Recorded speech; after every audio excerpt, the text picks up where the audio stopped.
to this tutorial, which is all about working with clay. Your first design and make product for workbook 1 is going to require you to work in the medium of clay.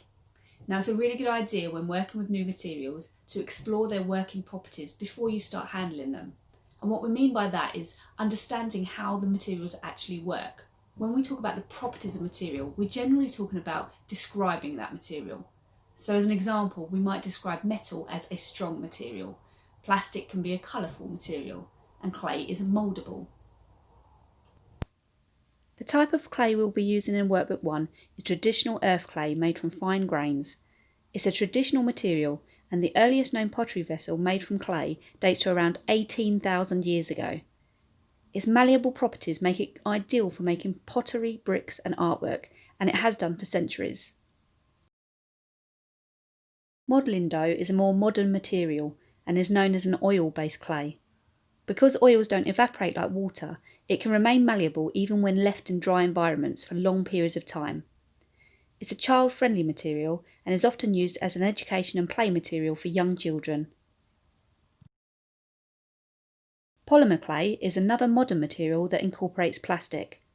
This type of clay is hardened by being baked in an oven, and the result is a hard, rigid structure, very much like nylon plastic. This makes it a great material for jewellery making. Traditional clay work is fired in a large oven structure called a kiln, at temperatures over 1,000 degrees. Air dry clay has very similar working properties to traditional clay. The main difference is that it dries in the air and doesn't require firing in a kiln. This makes it a great material for people working from home. The downside of this is that it can dry out quite quickly, so if you're working on a piece over a period of time, you may have to wrap it in an airtight bag and sometimes spray it with water in order to keep it moist enough for you to be able to continue working with it. Sometimes the best way to understand the working properties of a material is to actually work with them. By experimenting and exploring with the materials, you'll gain a better understanding of how they work, and you'll be able to make judgments on what they can and can't do.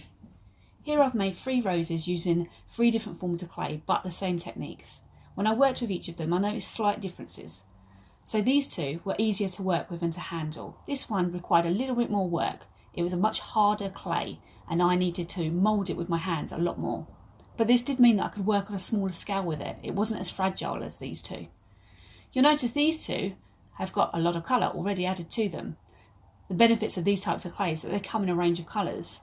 However, with the air dry clay, because it's a porous material, this means that I could paint it if I wanted once it had hardened. And then I could actually create a more realistic looking rose because I could add different tones of paint to it. When this one has been put in the oven, it is going to become hard like plastic. This makes it a really resistant, strong material and makes it great for things like jewellery making. Air dry clay hardens in the air, which is great, and makes it ideal for things like sculpture, but it would still be quite brittle, so it couldn't be worn on the body for jewellery, for example. Modelling clay, although this one has had exactly the same length of time to dry, it's still quite mouldable and can be pulled apart. It's quite fragile. So there aren't really many practical uses for modelling dough. It's just a suitable material for children to experiment with.